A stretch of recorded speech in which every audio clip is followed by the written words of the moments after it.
In the heart of ancient legends, where the boundary between reality and myth dissolves, there lies a hidden world where time stands still and history breathes like a living being. In the far north stretches a cold and wrathful land, a realm where eternal ice and endless mountains rest in the embrace of raging storms, and a sky forever burdened with thunder looms above.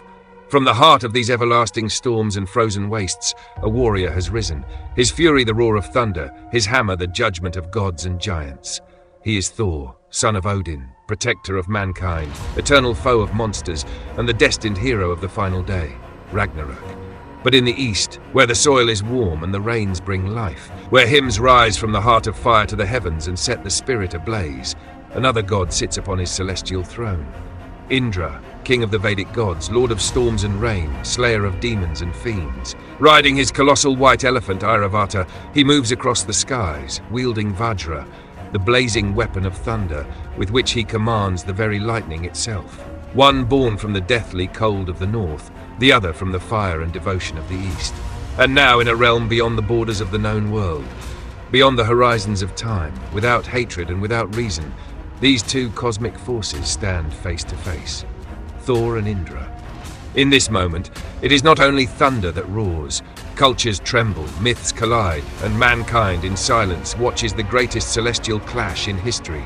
In an endless expanse where sky and earth meet, and lightning flows like the wrath of the gods, Thor, the god of thunder and the hammer, holds Mjölnir, the legendary weapon of storms.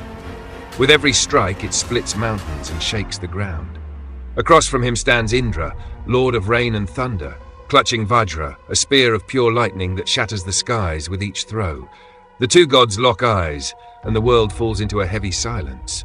Then the battle begins. Thor whirls Mjölnir with a mighty swing and hurls it with all his rage, a strike that tears through the air like the explosion of 1,000 bolts of lightning. Indra instantly raises Vajra, deflecting the hammer's force, and in a fiery counter unleashes a storm of furious bolts toward Thor.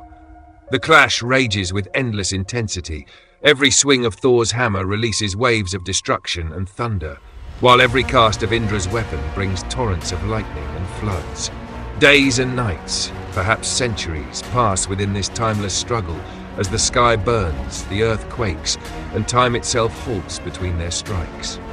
At the height of the battle, Thor raises Mjölnir with all his strength and hurls it with unstoppable force at Indra. The divine shields shatter, the thunder scatters, and Indra is driven to the brink of defeat. With his final strength, he releases a storm of devastating lightning, but the raw fury of Mjölnir crashes through it all like a tidal wave. Indra, proud yet defeated, retreats and concedes to the unstoppable might of Thor. This battle was not merely a clash of two thunder gods, but a confrontation of two primal forces of nature, two visions of the world, two eternal myths. And in the end, the raw, untamed power of Thor overcame the balance and order of Indra. Thor, the unquestioned victor, stood upon the peak of the heavens and sent forth an eternal message that sometimes the pure wrath of nature itself decides destiny. Thank you for staying with me until the end of this video. If you enjoyed this mythic tale, all you need to do is subscribe to the channel, like the video, and ring the notification bell so you won't miss the next one. Until we meet again, farewell.